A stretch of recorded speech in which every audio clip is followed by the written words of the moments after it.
스카이어 서프 타임즈 2024년 5월 11일자를 진행하도록 하겠습니다. 구독, 좋아요 부탁드리고 필요하시면 1.5 배속을 보시기 바랍니다. 오늘 첫 번째 편집한 내용은 출생률 지표를 목표로 삼으면 그 지표의 유용성은 사라진다. 이 굿 하트 로우라는 법이 있는데 원칙이라고도 얘기할 수 있겠죠. 이런 내용이 있습니다. 어떤 지표를 목표로 삼으면 그 지표의 유용성은 사라진다. 제가 뭐 기업체 분석도 하고 그러고 있기 때문에 이 글은 저희 모임을 리드하시는 분이 소개를 한 내용인데요. 이 사람이 쓴 책은 The Great Demographic 리버설이라고 해서 인구학적 대반전이라고 좀 번역을 해봤습니다. 여기 보면은 Aging Societies, Waning Inequality and On-Inflation Revival 이렇게 돼 있는데 사회 고령화, 그 다음에 Waning Inequality는 감소하는 불평등, 그 다음에 고물가 부활 이렇게 제가 번역을 해 봤어요. 그래서 이거 가지고 조금 아직도 좀 생각하고 또 좀 검토를 하고 있는 중인데 이거를 어저께 윤석열 대통령이 저출생 대응 기획부 설치 발표를 했다는데 제 생각에는 저출생 뭐 이런 부분 등 여러 부처에서 이제 다 나눠져 있던 거를 통합해서 한다는 의미로는 뭐 이해는 되는데 여성가족부 없앤다 하더라도 이런 것도 하나 생기면 그게 그거다. 이렇게 생각할 수 있는데 우리가 이러한 어떤 학자 나름대로 유명한 학자라고 그래요. 생각을 좀 다시 해보자. 생각을 해라, 생각을. 제 자신한테 하는 얘기이기도 합니다. 출생률 상승 목표는 합리적이고 타당한 것인가?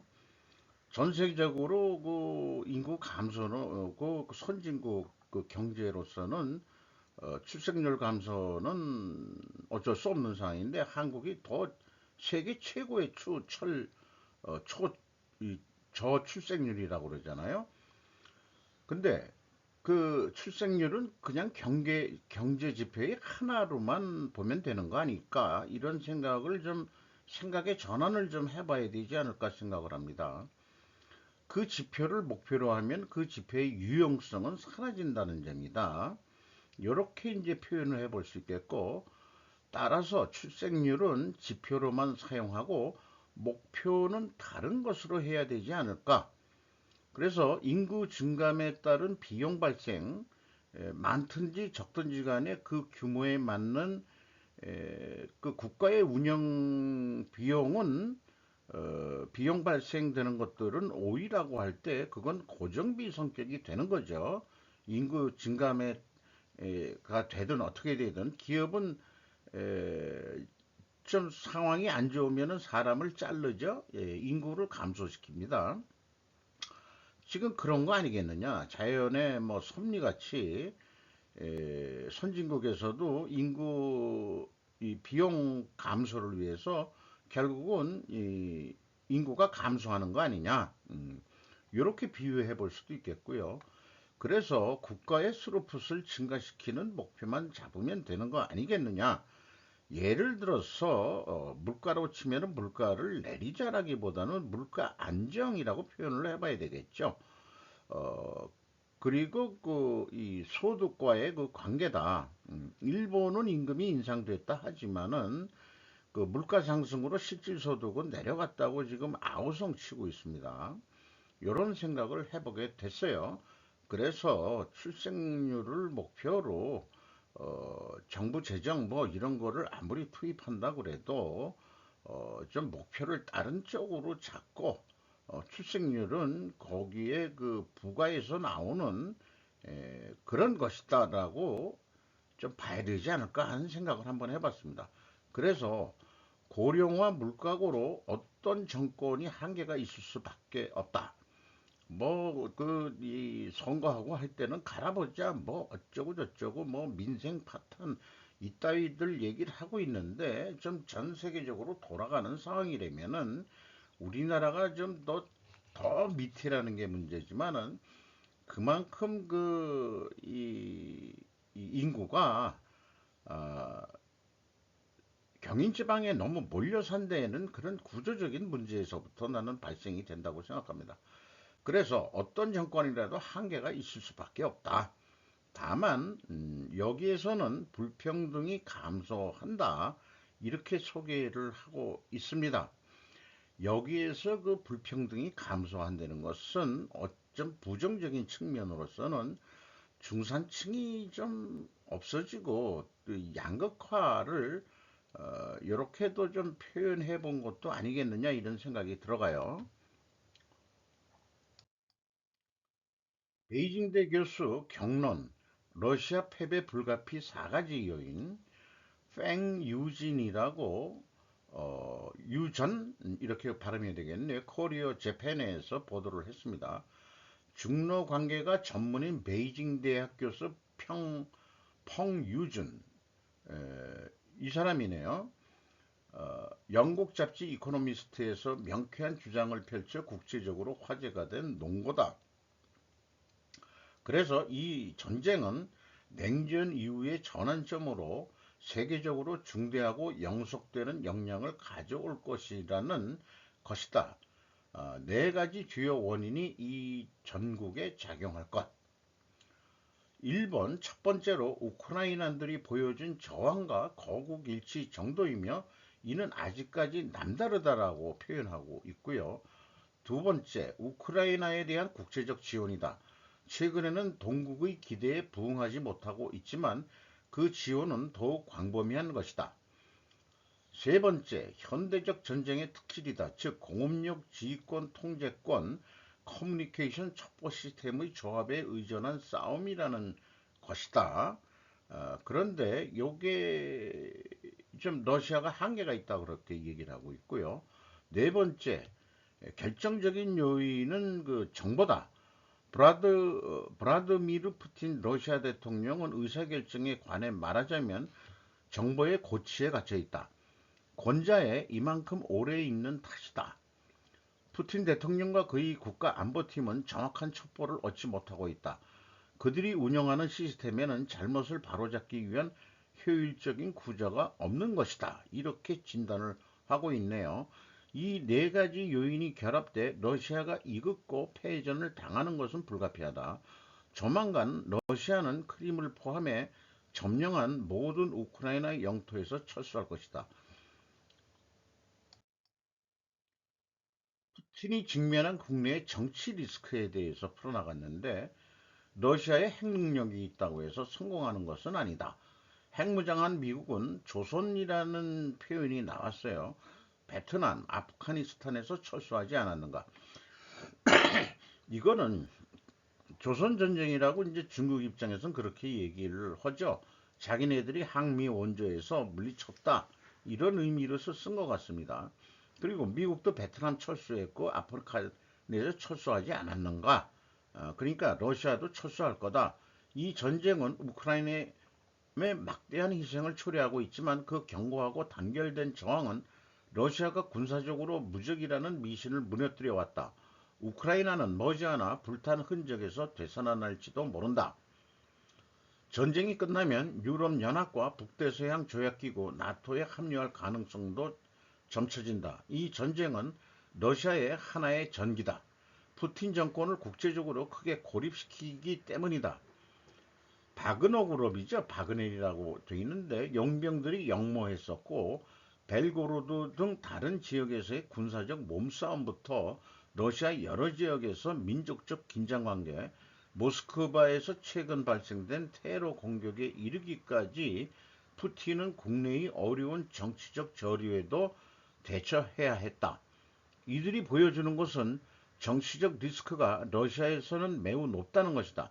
푸틴은 최근 대통령에 재선되긴 했지만 온갖 종류의 불엑스한 이벤트에 직면해 있다. 이 불엑스안이라는 게 어느 날 갑자기 생각하지 못했던 사건들이 터진다는 의미로 얘기할 수 있겠죠. 인용된 사진은 어떤 연설을 하기 위해서 서 있는 그 상황인 것 같은데 얼굴 자체는 좀 고민스러운 얼굴을 그 인용을 했네요. 우에다 총재는 머뭇거리지 말고 금리 인상해야. 이 말이 요즘 좀 나오고 있는 것 같습니다. SBI 홀딩스라고 기타오 요시타카 회장 겸 사장이 이렇게 얘기를 했어요. 임금 올려놓고 실질임금이 계속 마이너스인 상황을 만드는 건 뭐하나 싶다. 정부도 일본은행도. SBI 홀딩스 기타오 회장 겸 사장은 155엔대를 맴도는 엔화 약세 상황이 물가 상승으로 이어졌다고 지적했다. 또 정부와 일본 은행에 의한 환율 개입의 가능성이 있는 엔고의 움직임에 대해서도 거의 의미가 없다라고 효과에 부정적인 생각을 나타냈다. 게다가 엔저에 대한 대책으로서 일본 은행에 의한 금리 인상의 필요성을 호소했다. 어떻게 하는 것이 환율을 움직인다고 면 우에다 총재도 우물쭈물하지 말고 금리를 바로 올려라 이렇게 얘기를 하고 있네요. SBI 홀딩스는 금융 서비스 사업의 호재였던 것으로부터 매상고가 사상 최고의 1조 엔을 넘는 등 증수 수익이 되었다 이렇게 얘기를 하고 있네요. 이 뭐 SBI 그룹에서 뭔가 연간 무슨 사업 발표에 일본은 3월 말이 그 결산기이기 때문에 1년의 결산기이기 때문에 최근에 이런 발표들이 일어나는 것 같습니다. 또 관련된 뉴스일 것도 같은데요. 정부 일본은행은 향후도 엔저와 인플레이션을 방치, 일본은 금리 인상하지 않고 인플레이션으로 돈의 가치를 낮춰 빚 경감에 하는 거 아니냐. 그래서 버크셔의 현금 증가에서 읽히는 버핏의 투자 자세는 이런 긴 제목으로 폴 사이라고 자이 온라인이라는 데서 그 보도를 했습니다. 정부 일본은행이 엔저는 지나치다고 해도 엔고로 가져갈 생각은 없다고 단언할 수 있는 것은 왜? 이게 일본에서도 인플레가 진행되는 것을 일본인은 기억할 필요가 있고 현금이 아닌 생산성이 있는 물건이나 부동산을 보유해야 인플레 대책을 하는 것이 좋다는 것이다. 돈의 가치가 자꾸 떨어지니까 은행에 넣어보고 해봐야 돈의 가치가 떨어지니까 부동산 등 이런 거에 좀 놔야 될 거 아니냐 이런 얘기 같습니다. 워렌 버핏의 질의응답 이 연간 이 회합을 하죠. 거기에 이제 그 참석을 했던 이 폴 사이라는 사람이 정부 일본은행이 엔저는 지나치다고 말하고 있는 한편 엔고에 가져갈 생각은 없다고 단언할 수 있는 이유를 가르쳤다. 지적했다 이런 얘기죠. 근데 버크셔 해서웨이의 주청에 참석을 해서 폴 씨가 자녀를 주청에 데려간 이유는 이렇게 얘기했는데 아이들은 주주청에 데려간 이유 그것은 아이들에게 지식과 경험을 쌓게 하기 위해서였다. 버크셔가 왜 몇천억 몇조엔을 투자 결정을 할 수 있는지를 이번에 버핏이 이야기하고 있어서 지금까지의 공부나 경험, 지식이 쌓이고 결정을 화해 마지막에 한 걸음으로 투자 결정을 한다고 한다. 버핏은 시장에 대해 굉장히 낙관적이진 않지만 주식시장에 대해서 경계하는 것은 아니다라는 식의 표현을 했네요.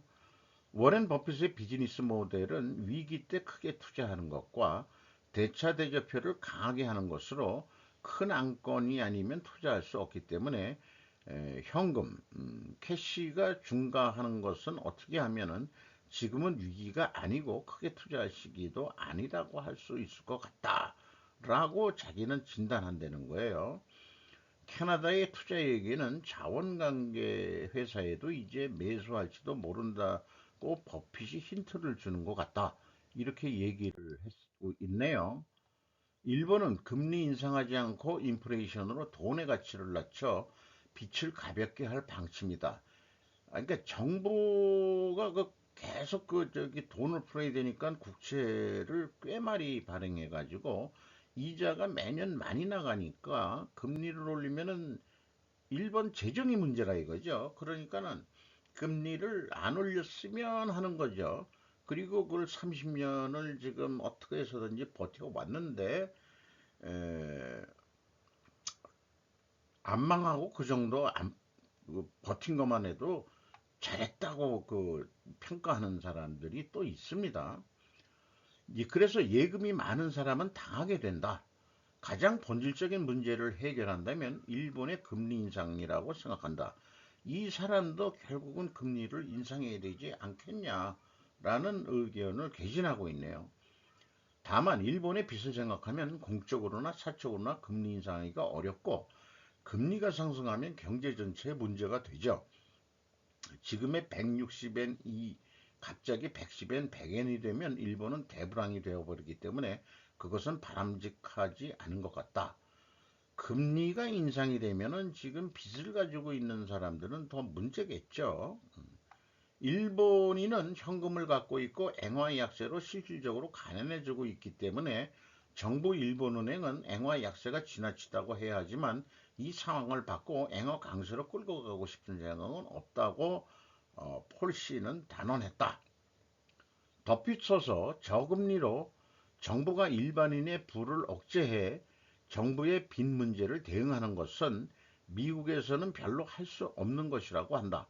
왜냐하면 미국에는 별로 예금도 하지 않고 주식이나 리스크 자산을 많이 가지고 있기 때문이다. 이렇게 얘기를 하고 있네요. 금리가 오르고 주식이 떨어지는 시기는 좋은 회사를 잡을 기회로 바꾸셔야 전략이다.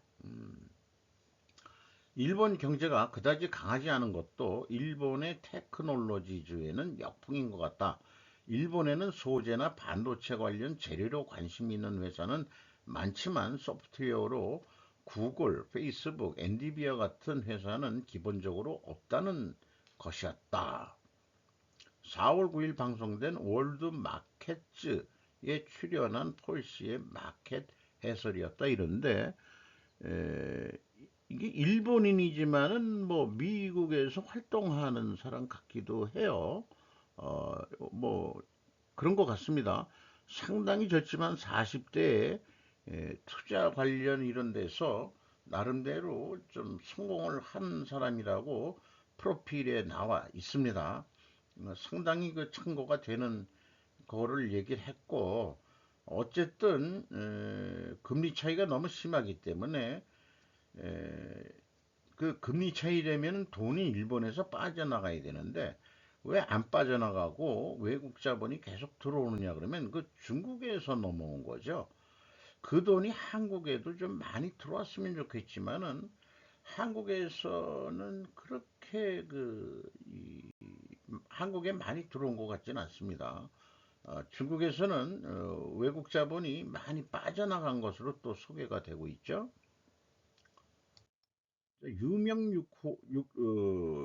유튜버 슈카월드의 한국의 반도체 동맹은 누구인가 좀 의미가 있는 방송이라서 좀 정리를 해봤습니다. 저도 그 일본의 그 구마모토의 그 TSMC 공장 자스임이라고 약자로 되어 있죠. 이 회사 이름은 일본말로 그렇게 져 있는데 이게 이제 2차 공장도 있고 3차 공장도 있고 그렇게 되고 막대한 지원금도 가지고 있고 뭐 그렇게 해서 일본에 미국 마이크론도 투자한다 그러고 한국 삼성도 투자하는데 삼성은 공장이라기보다도 R&D 연구소를 일본 도쿄 근처에 짓는다는 뉴스도 저도 그 취급을 했었습니다. 그래서 일본은 이 큐슈를 상대적으로 뭐 저는 그 구마모토나 다른 데서도 화산이 있고 지진도 있고 그러기 때문에 과연 적합한 땅이냐? 뭐 하지만은 저건 구마모토를 중심을 해가지고 저 위에 후쿠오카 현까지 해서 상당히 그 반도체 중심 지역으로 그 개발을 하려는 것 같습니다. 그런데 이것을 보면서 저는 어째 여기저기 왕따 당하는 느낌이 요즘 들어가요. 총선이 끝난 이후로 그렇습니다. G7에도 이번에 그 초청을 못 받을 것 같다는 그런 느낌이 또 오는 그런 것 같고 거기다가 이제 일본은 라피더스라고 그 후쿠오카에 아니 저 그 홋카이도의 그 있죠? 추운 그 지방에 이 겨울철인데도 지금 열심히 지금 공장을 짓고 있는 모양입니다. 5조엔 한 44조 원을 여기에 투입한다. 근데 일부 애널들은 성공 가능성이 극히 희박하다. 뭐 그 저기 그 초나노 그 공장으로 그 짓는다는데 뭐 이런 얘기도 있어서 속으로는 은근히 기분이 좋습니다. 근데 반도체 신구 강국이 지금 동맹을 맺고 있는 거죠. 그런 TSMC 뭐 이런 게 들어오는 게. 그래서 그 재팬의 칩이 리부트 됐다라고 얘기를 하고 있고 1989년에는 일본 반도체 계통은 일본이 뭐 1, 2위 뭐 이렇게 돼 있는데 NEC, 도시바, 어, 히다치, 그다음에 후지, 그다음에 미쓰비시 뭐 이런 식으로 꽤 있었는데 2023년에는 전 세계 1위가 TSMC고 그다음에 2위가 인텔, 3위가 삼성, 그다음에 4위가 엔디비아, 그다음에 이제 미국 거는 이제 퀄컴, 엔디비아도 미국 거죠. 뭐 이렇게 해서 SK가 한 6위쯤 되네요. 이렇게 되어 있습니다. 인텔 파운드리 시장 참여 공식 선언했다. 그렇게 되고, 미국 상무장관도 우리는 미국 반도체 제조 역사상 최대 규모의 투자를 기록하게 될 것이라고, 여기에 그 참석해서 IFS 2024에 참석한 지나 레이먼드 미국 상무장관이 얘기를 했다 그러고요. 그리고 최근에는 미국, 일본 동맹은 한 단계 업그레이드 되고, 군사적으로도 그렇고, 우리나라처럼 한미 연합사령부처럼 일본도 미일 연합사령부를 만들 것 같습니다. 그런 과정의 경제 동맹도 지금 업그레이드 되고 있다. 그 이런 얘기를 하면서 그 미국, 일본 동맹이 강화되고 일본, 대만 동맹은 강화되는데 한국이 어째 좀 이상하다 이거예요. 그래서 아니나 다를까 한국 윤석열 대통령이 네덜란드로 날아가서 반도체 동맹을 선언했다. 아, 그, 뭐, 반도체 장비 회사죠. 그리고 그, 이 네덜란드도 한국의 그 기술연구소를 짓겠다. 뭐, 이렇게 해가지고 투자 중에서 짓고 있는데, 이게 또 뉴스에 나온 거 보면은 지자체 놈 새끼들이 뭘 어떻게 하고 각 부처 따로 돌아가는데 에너지 공급이라든지 여러 가지 인프라 시설이라든지 뭐 이렇게 해가지고 좀 진척이 그런 뉴스도 나온 적이 있습니다. 이런 걸 보면은 정부의 지금 행정력이 뭔가 좀 삐끗거리고 있다는 느낌도 받아요. 최첨단 칩에 대한 중국의 접근을 막겠다. 미국은 그런 얘기고, 어, 그리고 또 엔디비아의 그 칩의 제조원가는 약 500달러인데 판매가는 3만 달러다. 차라리 자재칩을 만드는 것이 더 합리적인 선택이다. 그래서 그 인텔 CEO가 팔지 못하면 제조해라 해가지고 인텔도 그 파운드리 시장에 뛰어들겠다. 이런 얘기고요. 그런데 관련 뉴스로 해가지고 HBM12단 만들라 젠슨황 특명의 삼성전자 SK하이닉스 속도전 돌입 승부처는 황민규 최지 기자가 조선 비지에서 보도를 했습니다. 그리고 이런 의견도 했네요. 젠슨 황이 이제는 정말 코딩을 배울 필요가 없는가? 요즘 애들은 코딩을 배울 필요가 없습니다. 요게 AI 뭐 이런 거로 해서 알고리즘 이런 거 가르쳐 놓으면은 애초에 프로그래밍을 인간이 직접 할 필요가 없는 세상을 만들어서 누구나 프로그래머가 될 수 있도록 하는 것이 우리의 역할이다라고 얘기하면서 자기의 AI용 반도체에 대해서 그렇게 그 마케팅 활동을 하는 것 같습니다. 5세대 역폭, 고대역폭이라고 불러야 되겠네요. 고대역폭 메모리 HBM을 12단 구조로 만들어 달라. 그러면 메인 밴더 공급사 지위를 보장하겠다. 이래서 그렇게 했다는 얘기입니다. 그래가지고 그 삼성전자 SK 하이닉스에 앞서 HBM 3E 12단 양산 성포를 했었고 핵심 공정인 TSV에서 승패가 갈릴 듯하다. 뭐 전문적인 용어로 해서 잘 모르겠습니다만은 삼성전자 고층에선 우리가 유리 이렇게 얘기하고 있고 SK 하이닉스는 기존 기술로 HBM3 12단 양산 중 문제 없어. 일부 전문가 8단까지 고전한 삼성 12단서 수율 잡기 쉽지 않아라고 얘기하고 있고 삼성이 우수한 재료 확보했다면 역전은 가능할 것이라는 의견이 갈렸다. 이렇게 얘기를 하고 있습니다. 자관 그 젠슨 황 엔비디아 최고 경영자가 지난해 삼성전자 그 경영자를 만나서 이렇게 이제 또 좀 만들어 달라 뭐 이런 얘기를 했다는 거예요. 삼성전자와 SK 하이닉스의 HBM 타임라인 쭉 해온 그 역사를 소개를 하고 있고 자관 레이스 시작을 했다. 삼성전자, SK 하이닉스 공법 달라 전문가들 우위 분석 엇갈린다. 이런 식으로 또 소개를 하고 있습니다.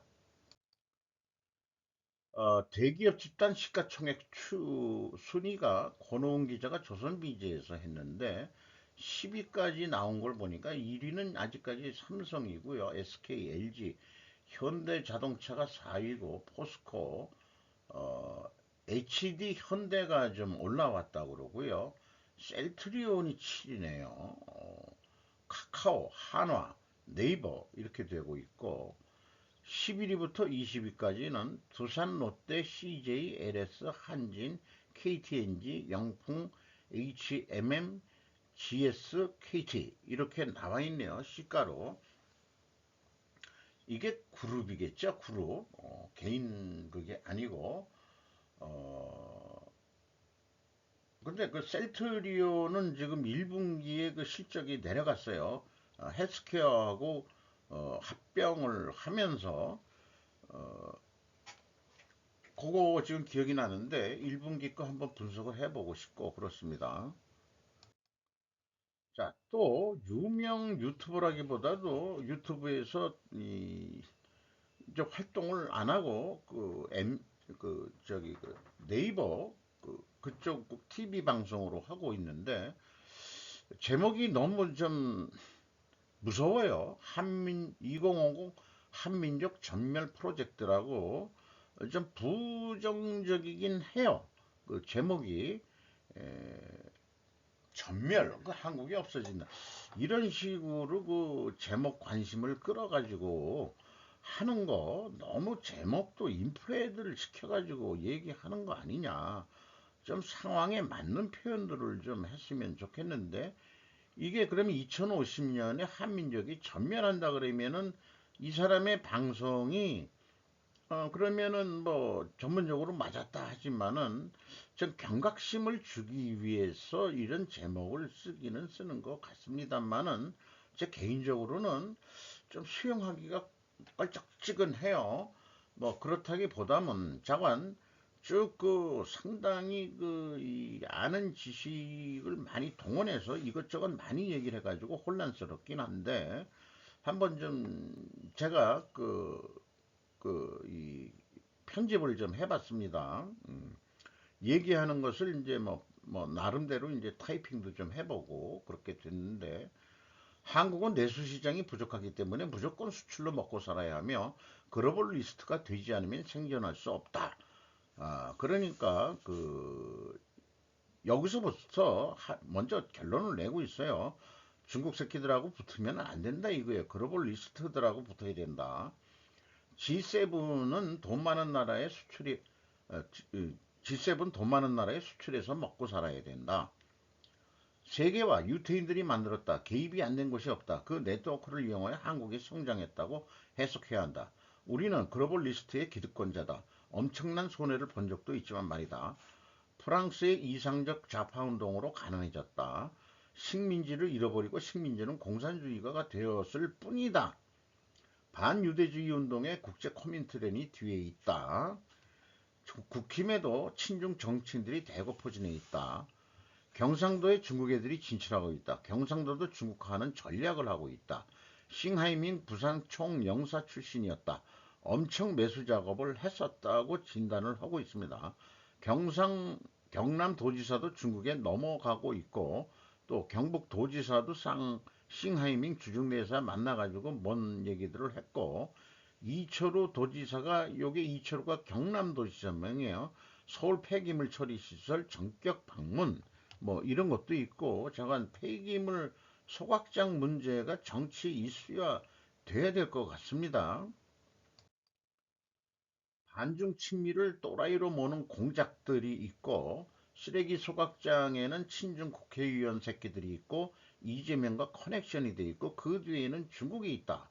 우리나라에서 활동하고 있는 중국 간첩들에게 포섭된 정치인들과 그 언론인, 제가 그 어저께 방송인가 했죠. 저는 그 윤 대통령한테 기대하는 건 딱 없다. 검찰 출신으로 뭐 알겠냐. 검찰 출신답게 우리나라 그 간첩법, 방공법이 북한에만 돼 있는데 빨리 바꿔가지고 국익에 저해가 되는 활동을 하는 놈들은 다 간첩으로 간주해가지고 잡아들이고 감옥에 쳐 넣어야 된다고 저는 생각을 해서 국내에서 활동하고 있는 그 친중 간첩들을 모두 제거해야지만 한국이 살아갈 수 있다라고 생각을 합니다. 그런데 4050 때 우리 그 사람들이 그동안의 경제 그 협력 때문에 표현은 좀 막 나가지만은 빌부로 먹고 살았던 자들이 많아서 친중 애들이 많다. 운동권 애들 얘기를 하는 것 같습니다. 폐암 발생률이 가장 높은 곳이 전남인데 쓰레기 소각장이 가장 또 많은 것이라고 했어요. 그러니까 막 태워버린다 이거죠. 그래서 뭐 다이옥신 뭐 이런 것들이 막 배출이 되고 수은, 카드뮴 이런 것까지 정제가 안 되고 막 뿌려내니까는 폐암 발생률이 가장 높은 곳이다. 민영 소각장보다 공공 소각장 소각비가 싸다? 이거 아니다 이거예요. 왜 시멘트 공장에 보내지 않는가? 그런데 서울 김포에서 6조 원대 환경재생혁신단지 이게 소각장 만들자는 얘기인데 이게 무슨 그게 환경재생이야? 환경을 더 망가뜨리는 건데 6조가 어디 어린애 이름인가? 다 국민 세금으로 지어야 하는데 말이다. 내 아이 왜 안 크지? 수은카드뮴 노출 역량. 애들이 많은 곳에 소각장 지으려는 세력들. 그러니까 한민족 말살 프로젝트를 지금 간접적으로 그러니까 중국이 이 침공을 하고 있다는 얘기예요. 서서히 말려주기는 소각전 작전. 한국의 노조는 중국의 소중대다. 고대사 연구하는 단체들에도 노조 출신들이 지금 들어와 있다. 그리고 또 아스트라제네카 백신이 좀 부작용이 있다고 아니 그 EU 유럽 의약품 청장이 그렇게 발표했다는 것도 소개를 하고 있습니다. 한국은 2050년 뒤에 2천만 명으로 줄어들 수도 이렇게 급격히 내려갈 수도 있다.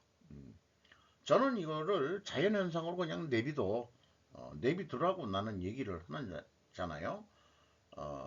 그랬으면은 그리고 또 상속세 얘기를 하는데 지금 상속세가 우리나라가 너무 많아가지고 예를 들어서 그 삼성 지금 이건희 회장이나 그 이부진 저기 그 신라호텔 회장이 세금 내려고 그동안 모아놨던 그 예술품 이런 거 다 국가에 헌납하고 주식 팔아가지고 지금 팔아먹고 있는데 또 만약에 이제 또 3세한테 그 자기 지분이 상속이 돼서 넘어간다면은 또 상속세가 너무 어마무시해서 우리나라가 자관 30억 초과 50%랍니다.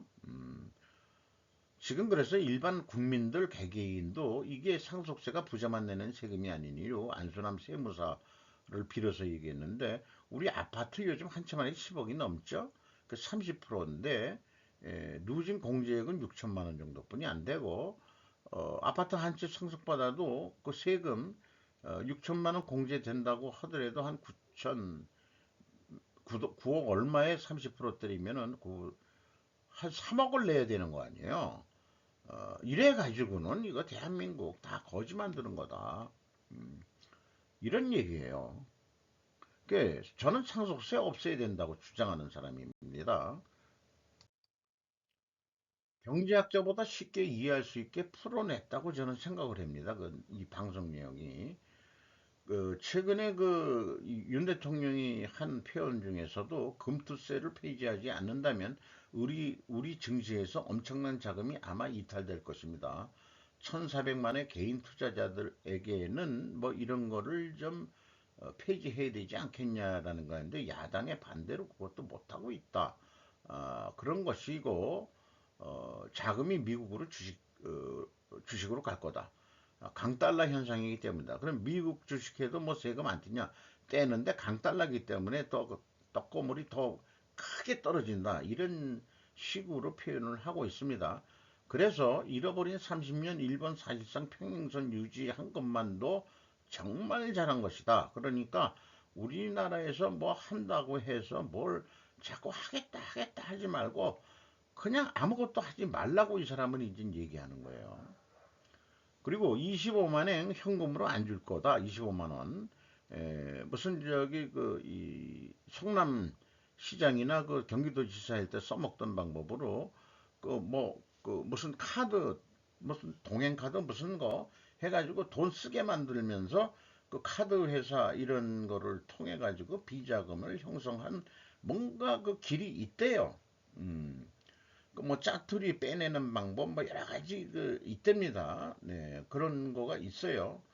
어, 저도 가끔 이상하다 하는데 그 무슨 카드 했는데 안 쓴 거 같은데 잔액이 좀 적어진 거.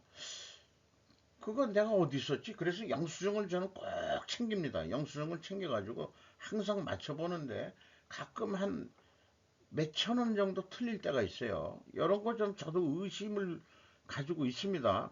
그러니까 국민들한테 25만씩 주고 그 카드를 쓸 때 요즘도 영수증 안 받아가고 그래요.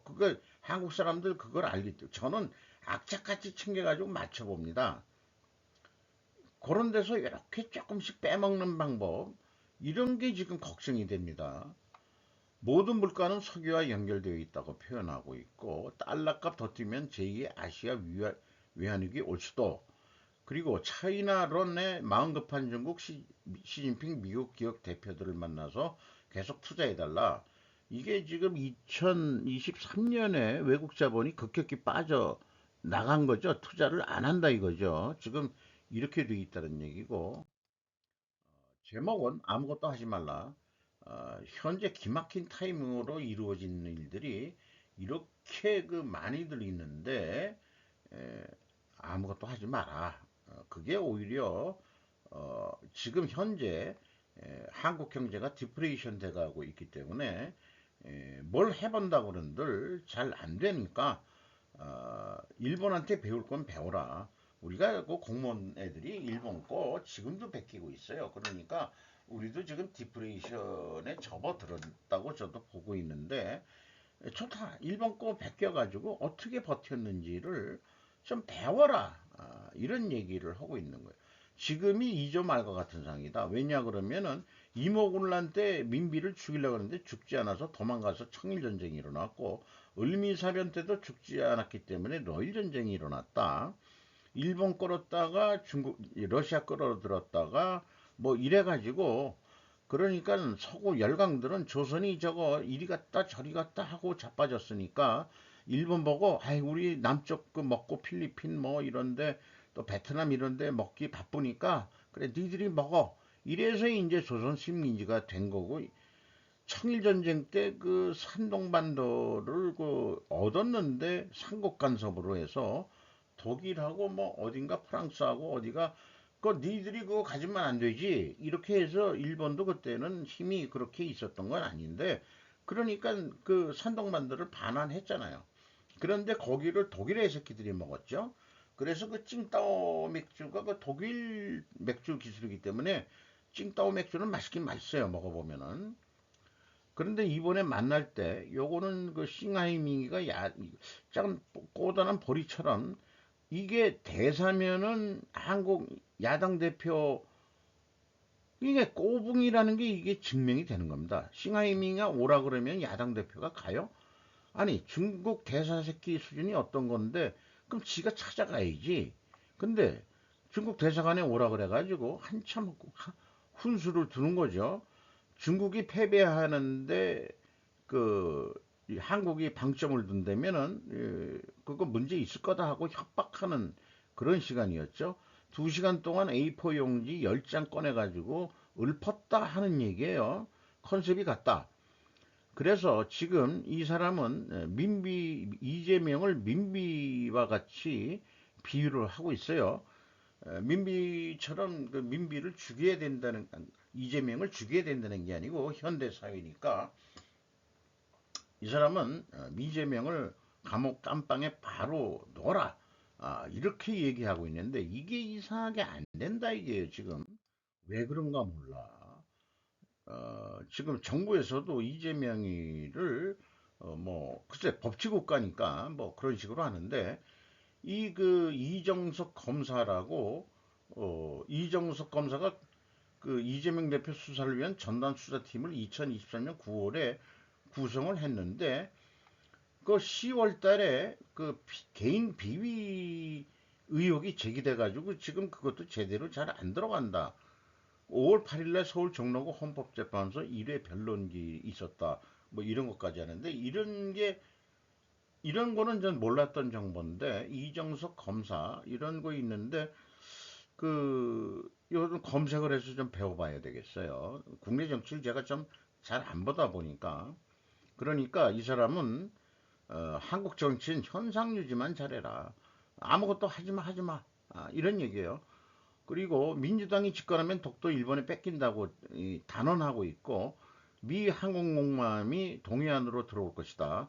독도가 일본 땅이라고 인정을 하고, 그리고 전략적 요충지가 독도이다. 그럼 울릉도도 글쎄요. 조국이 독도에 간 게 중요한 게 아니고 친중화하는 것을 막아야 한다. 사실상 그게 이 야당까지 독도에 갔다고 한다면은 일본을 자극해가지고 더 왕따시켜서 어, 미국이 이로운 쪽이 어느 쪽이겠느냐? 그러면은 미국 저기 야당 민주당 정권이 됐을 때 에, 일본 땅이라고 해서 동해로 가는 게 편하지, 미국 입장에서는 그런 논리를 좀 진행하고 있어요. 그리고 한국이 친중으로 가면은 이제 미국과 일본이 거칠게 나올 것이다. 대놓고 미리 친중 세력 거칠게 다룰 것이다. 이렇게 표현하고 있고, 일본인의 그 신상 정보가 털린 라인 때문에 지금 그, 지분 팔고 나가라. 이렇게 얘기를 하고 있는데, 우리나라 언론들은 일본을 또 매도를 하고 있죠. 일본인의 신상 정보가 털려가지고 중국으로 넘어갔다고 얘기를 하는 거예요. 이거 가만히 있을 정보는 없다 이거예요. 그러니까 이 네이버 쪽에서도 뭐 해명을 잘 하든지 뭐 해가지고 좀 해야 되는데, 좀 귀추가 주목이 됩니다. 어쨌든 글로벌 금융 세력들이 한국 총선에서 국힘이 좀 다수당이 되길 원했지만 안 됐기 때문에 왕따시키고 있다. 이건 제 표현입니다. G7 국가만 잘 먹고 잘 살자는 것. 한국은 지금 무시당하고 있다는 느낌이 지금 들어온다. 저만 그렇게 느끼는 게 아닌 것 같습니다. 그래서 일본은 아무것도 안 한 것이 잘한 것이다. 이렇게 얘기하는데 한국이 배워야 할 것은 일본을 벤치마킹하는 것이다. 잃어버린 30년 아주 잘 버틴 것이다. 라고 또 이런 새로운 시각을 갖게 됩니다. 그리고 또 트럼프가 재집권하면 분명히 북한과 관계를 맺을 것이다 그러는데 요거는 저하고도 그 생각이 같아요. 그래 최근에 그 막 다루는데 주한미군 철수 언급을 또 얘기하고 있지만 이제 미국에서도 반대 견해가 있는데 저는 좀 더 강하게 얘기해서 그래 철수해 그 대신 평양으로 가는 전제 조건이야. 저는 그렇게 협상을 할 거예요. 그러니까 북한을 치자는 얘기예요. 제 얘기는 좀 강하죠. 네. 일본이 잘 되면 한국도 잘 된다. 왜냐하면 일본 것을 베꼈기 때문이다. 옛날에 부산 한일 보따리 장사하는 아줌마들이 많았고 그래서 중산층이 형성되었다. 그러나 중국이 잘 되면 한국은 안 되게 되어 있다. 중국 과잉 생산으로 조만간 박살날 것이다. 그렇죠. 그렇게 자원해가지고 뭐 해가지고 덤핑 수출하고 국가지원금 있고 언제까지 그렇게 해가지고 버틸 거냐. 미국의 그 국무장관하고 재무장관까지 날라가서 니들 그러면 안 된다라고 얘기했는데 지금 마지막 발악하는 과정이다. 스스로 무너질 것이다. 아주 그 생각이 참 저하고 유사합니다. 젊은 애들 공장에서 일하려 하지 않기 때문에 중국도 이제는 임금이 좀 올라가지고 어, 그 돈을 줘야 되지만은 그러니까 수출은 해야 되겠는데 그러니까 덤핑 수출을 하게 되는 거죠. 이미 방송에서 저도 그거를 비유해서 저기 방송을 해드린 적이 있습니다. 이런 얘기야 쉬운 길이 있으나 행동하지 않는 한국인들이라고 계는데 그 길이 뭔지는 입을 다물고 있어요. 그거는 유료 방송 때 좀 언급을 하려는 모양이에요. 어, 이 사람들 자기가 이거 가지고 먹고 살아야 되니까, 저 같으면 그냥 뱉어버리지만은, 쉬운 길이 있는데 행동하지 않는 한국인들이라고 계속 얘기를 해요. 어쨌든 우리나라가 지금 잘 버티고 사는 것은 그래도 교육 수준이 높기 때문에 그렇다라고 얘기를 저기 좌파 진보 방송 이 뭐 삼박전가 뭐 거기 거를 인용하면서 했는데 중국이 뭐그 소수지만 뭐 천재도 나오고 박사도 있지만은 대부분의 인구 중에서 고졸 출신 30%밖에도 되지 않는다는 얘기예요. 그 대학교는 더 적겠죠.